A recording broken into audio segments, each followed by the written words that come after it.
Cool. I almost said please clap, and then I didn't. So, all right. Hey, I'm Annie, and I'm here to talk to you today a little bit about what's going on with the news.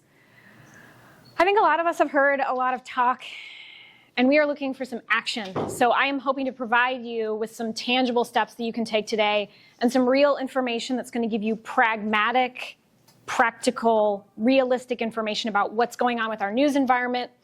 If you were with us at the community conversation we had at Central Christian Church earlier this year, you saw me speak, and I called the news environment a poisonous and toxic environment.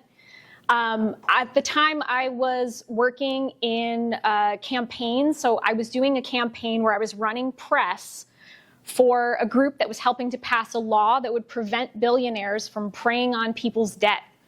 And so I was in the middle of working on that campaign, and I've got some learnings that I'm going to bring to you today from some of the work that I've been doing.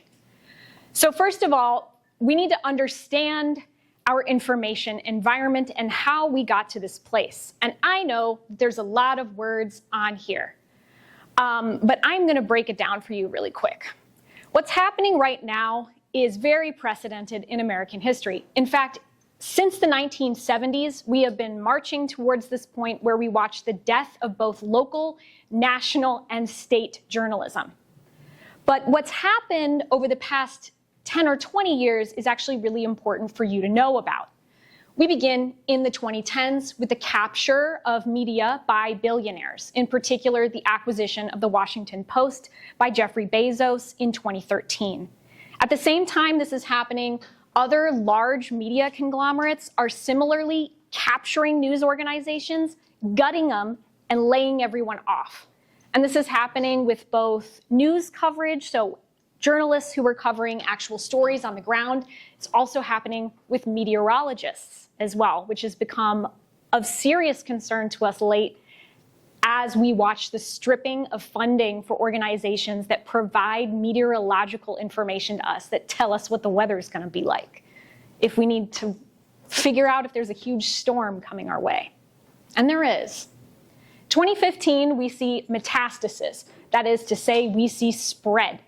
And what this looks like is the defunding of journalism within academia. I personally saw this when I was in graduate school. My friends who were in journalism were losing their jobs. People were getting fired from their departments, and they were also getting shifted down to basement offices as departments were being consolidated at the university level. Now, at the same time that's happening, violence against journalists is also starting to accelerate. So we're seeing more of that in different places. And we're also seeing the rise of social media algorithms taking prominence in what we see and what we consume in terms of news. In particular, the rise of the emotion-based ranking algorithm, which Facebook used. An algorithm which is primed for our worst intentions and our worst emotions: anger, hatred, sadness. And it fuels two genocides. In 2017, in Myanmar, the Facebook algorithm helped to fuel a genocide there, and then also similarly in Ethiopia in 2019. Why? Because content that fueled hate made money. That brings us to the past 5 years. In the past 5 years, we've watched this spiral into automated degradation, which is to say, the advent of artificial intelligence. It's really changed a lot of the media landscape, and I experienced this when I was working press for campaigns this year. Media rooms, gutted. Assignment desks, there's nobody there to answer your email. I call up on the phone, I'm getting an automated voice. And the main places, I will tell you, interestingly enough, where I was able to get real people on the line were journalism outlets that are Black-owned and Latino-owned. So Black and Latino outlets were the main ones that I was able to reach, which was really great. While all of this is happening, journalists were also getting laid off. I got a sheet full of hundreds of contacts that had been at their roles in 2024. 2025 rolls around, 50% of those people were gone. So a really high percentage of these people got laid off or had to transition out elsewhere, cycling out and becoming independent journalists. And then in addition to this, all of the architecture that was built to filter out misinformation, to prevent you from seeing lies on Main, is gone. A lot of my colleagues who are working in those positions are gone too. So that is a kind of foundational part of the environment that we are in right now. And I realize this picture is really stark. It's really difficult, right? When we talk about multiracial democracy, we typically talk about these 4 big pillars that are out here that are supposed to be supporting this dream of realizing a full multiracial state where everyone gets to have a say. And right now, it's looking pretty broken out there. The legislative outlook, I mean, Congress's approval ratings are almost hilariously low. The executive branch is overreaching into all of the other branches. And in addition to that, from what I just described to you about the press, the 4th estate, the 4th pillar over here, has been captured and it's being automated. So things are really not going super well. And a lot of the way that this has happened was through billionaires enabling these things to happen, through this capture, overtaking, and then taking a hatchet to all of these institutions. When we talk about the news environment in states, we have to think about how misinformation moves and why it's valuable. It's valuable to leverage for political purposes during election years, particularly in states with key Senate races. Now, this is something which I show people every time I talk about misinformation. This is a chart from Tufts University that shows us which states are the most vulnerable to misinformation. And guess where Indiana is? In a triangle next to Kentucky, West Virginia, and Arkansas, states that similarly do not have the legal architecture built in to protect you from misinformation. This is not just about education, and it's not just about poverty. It's about a state that has completely divested itself of the responsibility to protect the people.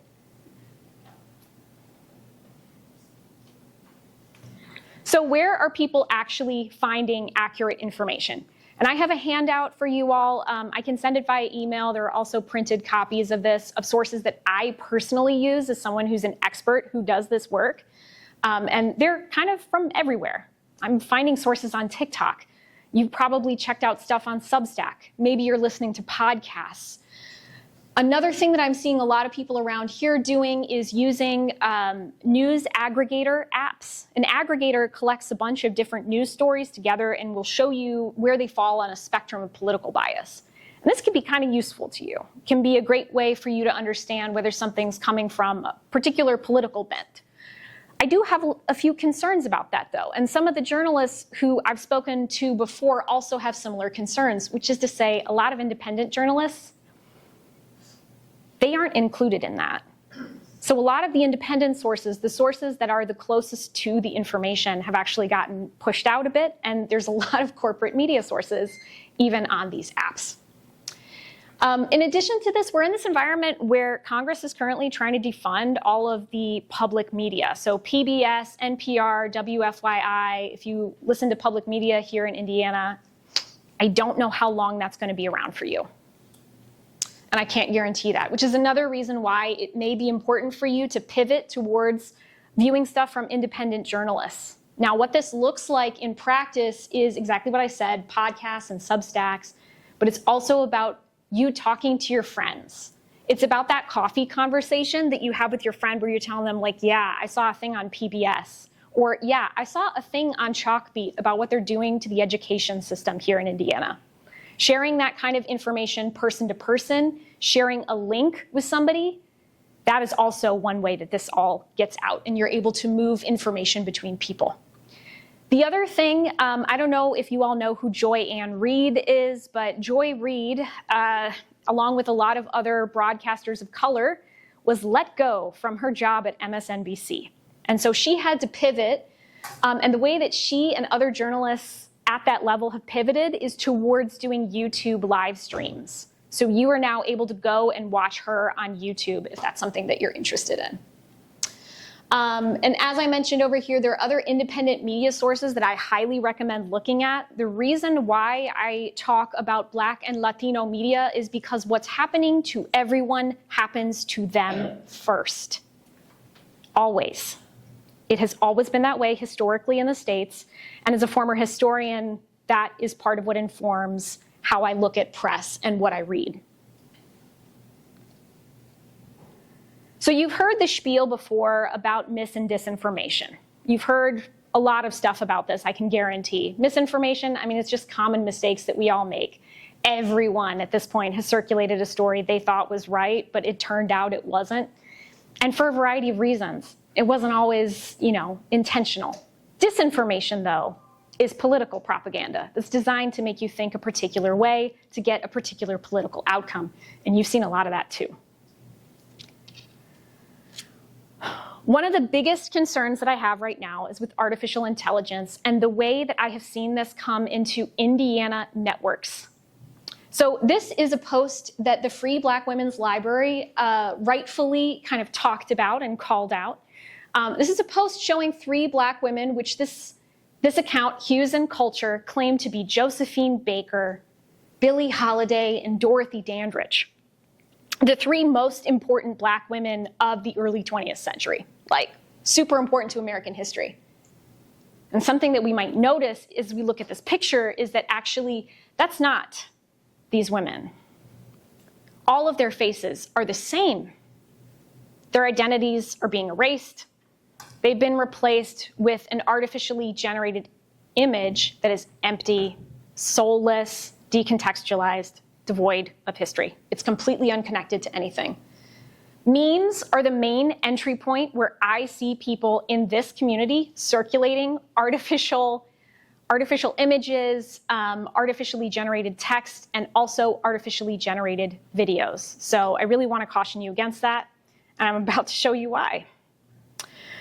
Some of the content that I am about to show you is from the past 5 days. I have not shown this to anybody else, so you're going to be the first to see it here. It's a couple different things. The first clip that I'm going to show you in a couple minutes is a clip from TikTok that was taken pretty much directly from the app immediately after the US bombed Iran. And the second clip was generated using Google VO, which is a new video generation tool, which you can also pair with sound.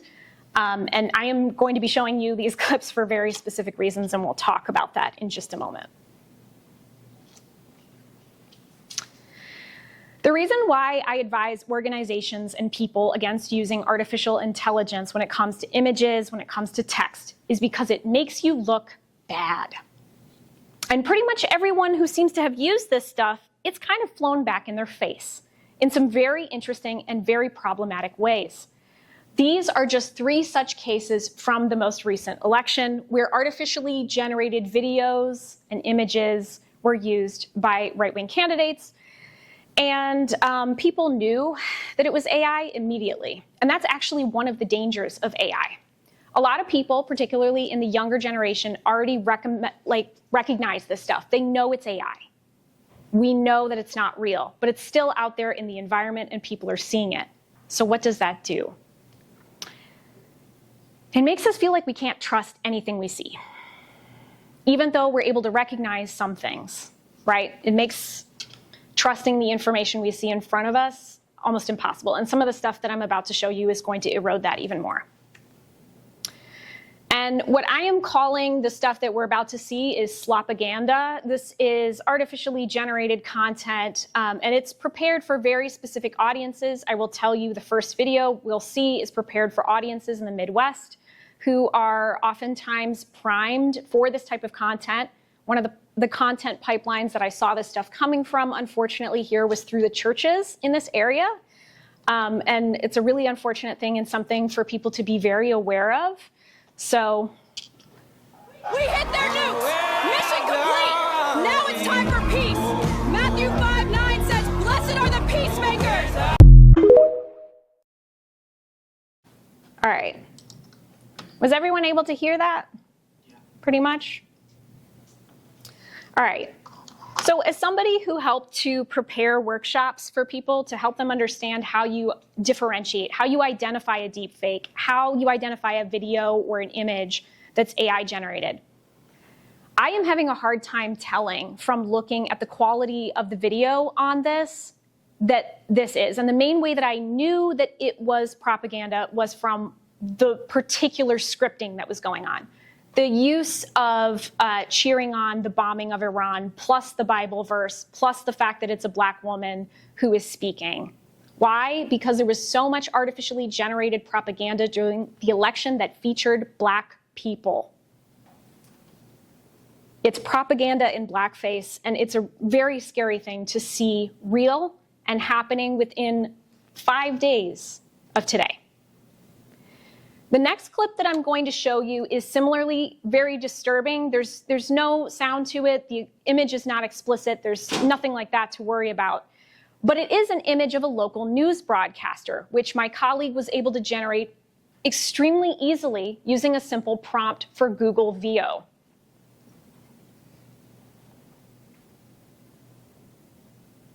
There's no sound to this clip. However, if my colleague wanted to, he could have prompted it with sound. He could have added something in there, and he chose not to do it because we were both so concerned by what he was finding with this.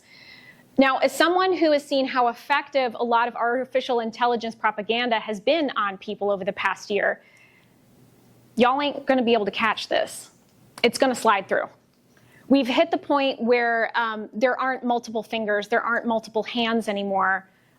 This stuff is going to look real to you, and you are not going to be able to know what is real from what's fake.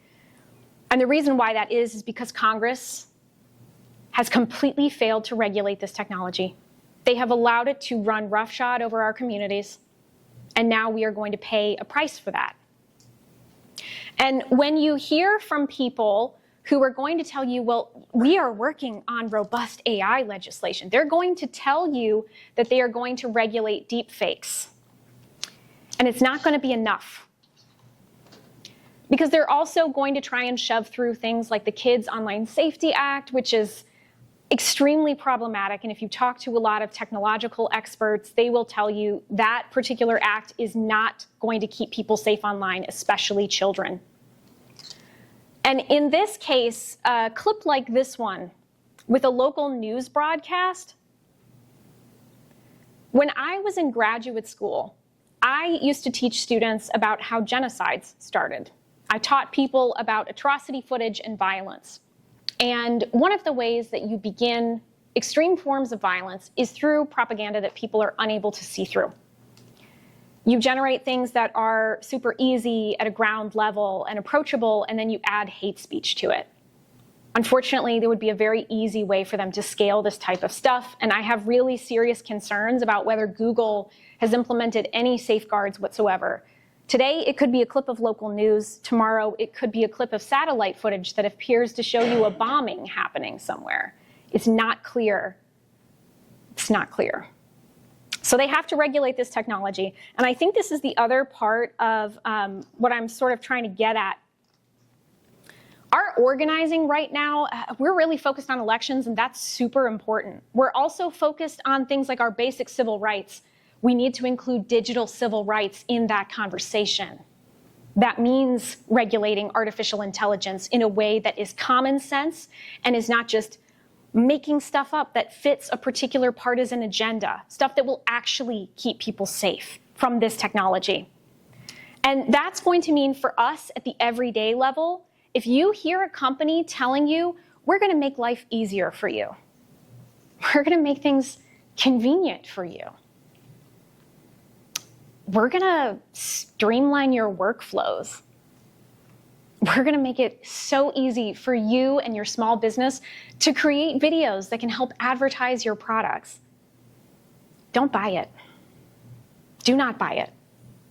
Convenience is something that we're going to have to fight back against because it's marketing, and it's been used a lot here in the US, and they know that it works because people in the US are overworked. We're working too many hours, we're doing too much at work, we're exhausted by the time we get home. So we need to push back against convenience, and we need to push back on the idea of this unverified slopaganda that people are using now. And that could be replacing journalists in newsrooms. The next thing that we can do is we can call our reps to demand better AI regulation. This really should be a part, like if we're doing the 5 calls thing, we are not just calling about one topic, we really should include AI. And I think it also has to be part of our protests as well. There should be people out there with signs saying, we are not machines. It needs to be part of what we're doing to communicate with people, to understand that technology is part of our democracy, and this has always been the case. I've got some best practices for you based on really simple, easy things, mistakes that I see people make all the time, and it's super easy to do because we're humans, right? The first thing is to set a timer for your interaction with news stories and social media. And I know that's really hard to do because I like to doom scroll at night on TikTok. It's hard to do, right? But try and set a timer for yourself. It's going to help you to compartmentalize your exposure to traumatizing forms of news, of which there's going to be a lot in the next 48 hours and the next week and the weeks after that. So do what you can. The next thing is really almost should be the first thing, but read the full story before sharing the link. Read the full story before sharing the link. I don't care if you trust the publication or not. I don't care if you trust the author or not. Please read the article. Read the full thing and then share it. Slowing down is one way that we resist the type of stuff that we're seeing coming out of these companies. They wanted to move fast and break things. And they moved fast and they broke people. So slow down. The next thing that you're going to do is if you are sharing a news story, like if you're telling people like, and I understand, you've run across something and it's really like, whoa, that's happening, make sure that you share a link to a verified news source that's telling people what's happening. Don't just put out a post on social media. Don't just post through it. Just include a link too. 4, always check the date. Always check the date. I have seen so much old news recycled through our feeds, and this is because our feeds on a lot of platforms are no longer chronological feeds. They don't go in accordance with our time. They're pulling things from beforehand. Again, Facebook is a huge culprit of this. The next thing that you can do, try to share stuff that's direct from journalists. That's why I recommend independent journalists and finding folks who are the closest to the source, who are having these conversations. I talked with a journalist at Axios today about stuff that was happening on the markets and got some really great insights from her about what's happening with that. If you talk to these folks or if you find them on social media and kind of like bookmark them in your feed, you're going to get access to better quality information. Why? Because they are experts. They've been doing this for a while, and they went to school to do this, to get the ethical training, to know how to do this work. That's not something that AI has. And it's not something that a guy with $1 billion who just purchased a news outlet has either, right? The next thing is to not share news from a completely unverified source. And this is really hard because there's actually a lot of situations where you're going to be seeing something from someone who's experiencing something directly on the ground. I personally have seen this a lot with some of my friends who've been in LA for the past couple of weeks. Do we all know what's going on in LA right now? Yeah. So you want to try as much as you can. You don't want to expose too many people or anything like that. You want to make sure that you're posting from verified news sources. And the last thing, number 7, there are a lot of accounts that sprang up in the wake of a bunch of my friends getting fired. A bunch of my friends who were federal workers or people who worked at nonprofits who got laid off. All of a sudden, there's these social media accounts that are claiming to be fired feds, claiming to be government workers. Do you know that they are? Have you seen the proof of it? Some of the information analysts who I've been following for a while are very, very skeptical of these accounts and some of the information that they're sharing, and have noticed that they have been sharing, just resharing news links that they found within 10 minutes of a story being published. So they probably have Google alerts. It may not be an actual inside source. So please be wary and ask questions. The last thing is the most important thing. And sometimes I look myself in the mirror and I say this because I've fallen for the propaganda before. You are not immune to propaganda. You're not immune to propaganda from any side of the political spectrum and from any format. It could come to you from a social media post. It could be an AI post. It could be, something that looks like someone you trust. Verify. Ask questions. Slow down. We're going to go at a human pace when we're looking at our news, and we're going to be okay. All right? Okay. Thanks, y'all.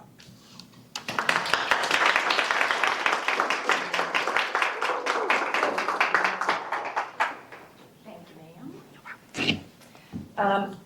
So if you have any questions for Annie, you can write down the little cards. We will collect them up. The next person we're going to hear from is Miss Alice Quinlan. Alice has lived in Butte County for the past 35 years. She was director of the distance learning program at St. Mary of the Woods College